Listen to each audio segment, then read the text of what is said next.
Two of America's most iconic retailers once dominated the retail industry. Then they had an epic downfall no one could have ever imagined. From over 4,000 stores to mere dozens in the United States, Sears and Kmart have seen their empires crumble, all thanks to a single misstep. In this video, we'll get you through the rise and fall of Sears and Kmart in a journey from their heyday to their eventual decline. We will discuss the 5 primary reasons for their failure and bankruptcy, alongside a misstep that ultimately robbed them of their success. So stick around until the end, because the last reason is the one no one can wrap their heads around: the origin. In the late 1870s, Richard Warren Sears was working as a railroad station agent. One day, a jeweler rejected a shipment of watches. Well, Sears saw that as a golden opportunity. He swooped in, bought those watches at a steal, and then flipped them on the station agents, making a pretty penny. It was the start of something big. By 1889, Sears sold his business for $100,000. He returned to Chicago in 1892, launching a new mail order firm with Roebuck, known as Sears, Roebuck and Company. Their catalog expanded to offer a wide range of products. They're not just selling watches anymore. They've got sewing machines, bicycles, sporting gear, and even cars built by Lincoln Motor Car Works of Chicago. Money's rolling in, with over $750,000 in sales by 1893, and even more 2 years later. Now, Kmart had a different entry into the retail scene. They opened their first store in Garden City, Michigan in 1962, and they came out swinging. As a discount store, they offered jaw-dropping low prices and all sorts of stuff. Do you remember those blue light specials? Those were a thing. A surprise discount on a random item in the store, announced with, you guessed it, a flashing blue light. The rise. By 1970s, Sears had an incredible 3,500 stores across the nation. Kmart also quickly expanded, and by the 70s, they had more than 2,000 stores spread all over the country. Sears was like the Amazon of its time, with their catalog, letting you order anything you could think of without stepping a foot out your front door. And Kmart? Well, they brought shopping thrills with their blue light specials. Sears had their famous Discover card, while Kmart had their Kmart credit card. These cards were everywhere, making shopping even easier. In the 1980s and 90s, Sears was all about technology. With their Prodigy service, a precursor to today's internet, they were ahead of the game. Kmart was on a buying spree, grabbing companies like Borders and Sports Authority, trying to build their empire. In 1994, Kmart was at the height of its success. It had 2,486 stores worldwide, including 2,323 in the United States alone. Sears was accounting for a good 1% of the economy of the U.S. at that time. The mistake. Fast forward to the late 2000s, and both Sears and Kmart are giants in the retail world, but they started facing some tough competition, especially from the likes of Walmart and Target. So they decided to team up and create a powerhouse. In 2005, Kmart Holdings Corporation officially acquired Sears and Roebuck and Company. And with their powers combined, they became Sears Holdings Corporation, a retail juggernaut with over 3,500 stores and around 350,000 employees. With a jaw-dropping $55 billion in annual revenues, they were all set to become the nation's third largest retailer. Walmart and Home Depot were the only ones ahead of them in this retail race. And when it came to stores, they had them in spades. 2,350 full-line and off-mail stores, plus an extra 1,100 specialty retail stores. On paper, it was a match made in retail heaven. But as we see now, they made the biggest mistake of their entire career, as the merger was anything but a success. What were the reasons? Hold on.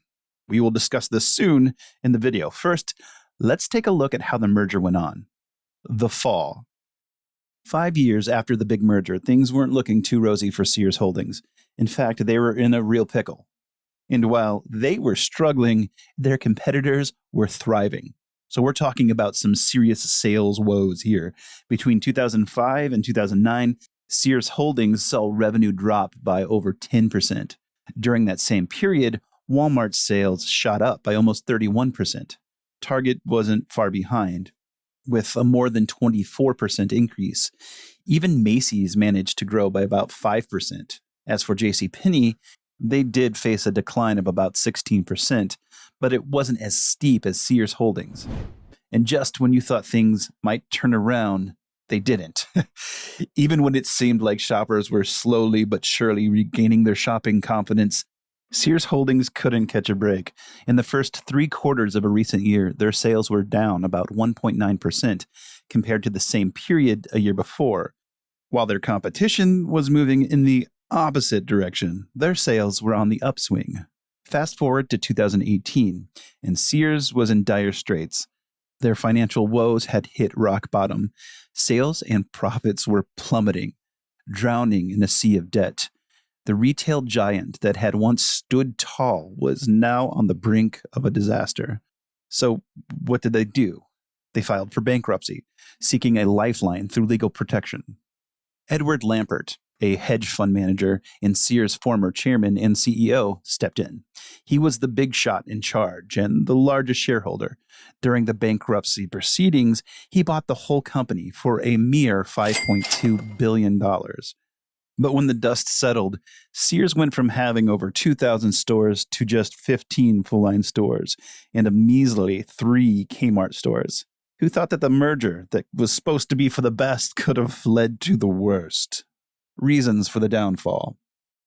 The failure of Sears demonstrates that any business might experience the same fate if it fails to adjust to shifting customer preferences. With this, here are 5 strong reasons that backed the quick fall of the company. Stick around to find the biggest one later in the video. Number 5, they failed to adapt. In 1893, Sears revolutionized retail with its innovative catalog, taking advantage of America's expanding railway system to reach rural customers. It later adapted to the automobile era by opening physical stores.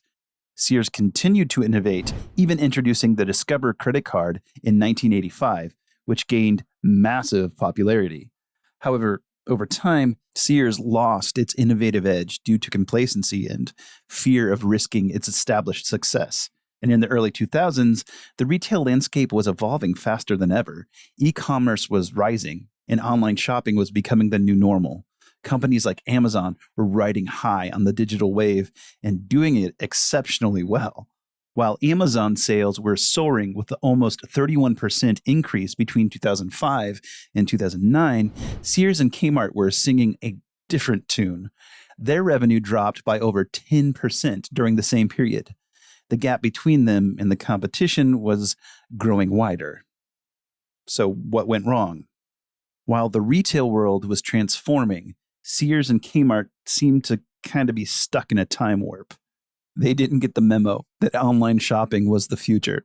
Their online presence was lackluster. While other retailers were investing in sleek websites and seamless online shopping experiences, Sears and Kmart were lagging. Customers wanted the convenience of shopping from their sofas and found it with their competitors. Amazon was just a click away, offering a vast selection and speedy delivery. But if you walked into a Sears and Kmart store, you might have felt like you stepped into a retail time machine. Their stores were dated, and the shopping experience couldn't hold a candle to the simplicity of shopping online. Shoppers wanted modern. They wanted it delivered to their doorsteps. Number 4, the catalog's cancellation. They pulled the plug on their legendary catalog back in 1993. Now, what's the big deal about the catalog? Well, that catalog was a massive part of Sears' business for most of the 20th century. And it wasn't just a bunch of product listings. It was practically a piece of American culture. Back in the day, this catalog was a game changer for Sears. It let folks out in the rural areas order stuff through the mail, which was a big deal. Suddenly, their customer base grew like crazy. This catalog gave Sears some seriously juicy customer data way before it was a buzzword. It was like Amazon before Amazon existed. But by the 1990s, that catalog had been losing money for years. So Sears decided to pull the plug. It made sense from a financial point of view, but it was a big blow. See, without that catalog, Sears lost its edge. They lost that treasure trove of customer info. And that was the beginning of the end for Sears. Number 3, role of the competitors. Back in the day, like in 1990, Sears and Walmart were like two heavyweight champs in the retail ring. They were pulling in massive revenues, with Sears at $31.9 billion and Walmart at $32.6 billion. But Walmart saw a golden opportunity in discount retailing, and they went all in. Slowly but surely, they started stealing Sears' customers. Now, let's talk about the economics of it all. Back in 1985, it took a family's breadwinner about 30 weeks to cover the essentials: housing, healthcare, getting around, and education. Now, fast forward to 2018. That same breadwinner needs 53 weeks to do the same. Both men and women bringing home the dough struggle to make ends meet. You see, people just have less cash to splash on the things stores like Sears are selling. And when they do decide to shop, they're hunting down the best deals. Walmart and Target became the go-to spots because they offered a bang for their buck. Sears, well, they got caught in no man's land. They couldn't compete with the discount giants, and they couldn't dazzle like the high-end boutiques. It's like being stuck in the middle of the cliche rock and a hard place. Sure, Sears had its fair share of problems. It didn't have the best selection. But let's be honest, Walmart isn't winning any fashion awards either. What they both did right was give people value for their hard-earned cash. Number 2, stopped investing in business. Sears kind of started neglecting their stores. They let them get all shabby and run down, but it wasn't an accident. It was a conscious choice. They stopped pouring money into their stores, which became the ultimate reason for their downfall. In 2017, Sears spent 91 cents per square foot to spruce up their stores and online shopping platform. Now, let's compare that to some of their competitors. JCPenney was shelling out $4.13 a square foot. Kohl's was investing $8.12, and Best Buy was going all in with $15.36 per square foot for upgrades. You can see the stark difference, right? Eddie Lampert, the man in charge, had much to do with this lack of investment. He clarified that unless they saw a bang for their buck, they wouldn't be spending on store upgrades. Share purchases and acquisitions were higher up on his to-do list. Lampert used to sell off Sears real estate. In 2015, he spun off 215 prime Sears properties into something called Seritage. The idea was to turn these spots into fancy offices and restaurants, but critics say he was basically just dismantling the company for his own gain. You know what they say, you can't make a silk purse out of a sow's ear. Selling off their best assets and relying on their dwindling asset base was a recipe for disaster. So there you have it. They stopped investing, and their stores started to look like a ghost town. Number 1. The merger. Yes, we hinted to you earlier about this one. When in 2004, Sears and Kmart chose to merge, the action made sense and was viewed as sensible. However, it ended up being crucial to their demise. Let's break it down for you. Regarding the retail industry, Sears had something quite special going on. They nailed that sweet spot where quality meets economy. People had faith in them since they provided good value without lowering the standards. It was like finding the perfect balance between upscale and budget stores. Then they embraced Kmart and shook hands. Don't get me wrong, Kmart had its advantages, but its main selling points were the store's low prices and focus on its thrifty customers. Therefore, the combination somewhat diluted the strength of Sears' name. Suddenly, Sears was competing with economic kings like Walmart and Target, like head on. Meanwhile, the concept of retailing was shifting. There was an explosion of boutiques selling one-of-a-kind fashions and accessories. Take Gap, for example. They made themselves out to be these cool, exclusive boutiques, and people loved it. Nobody was bragging about their Sears haul anymore. It all seemed kind of just blah. As a result, Sears and Kmart couldn't find their footing in the rapidly evolving retail market. They couldn't decide whether to be super affordable or exclusive. They seemed to be on a downward spiral and then eventually just fell behind. So, what do you think about the disastrous failure of Sears and Kmart?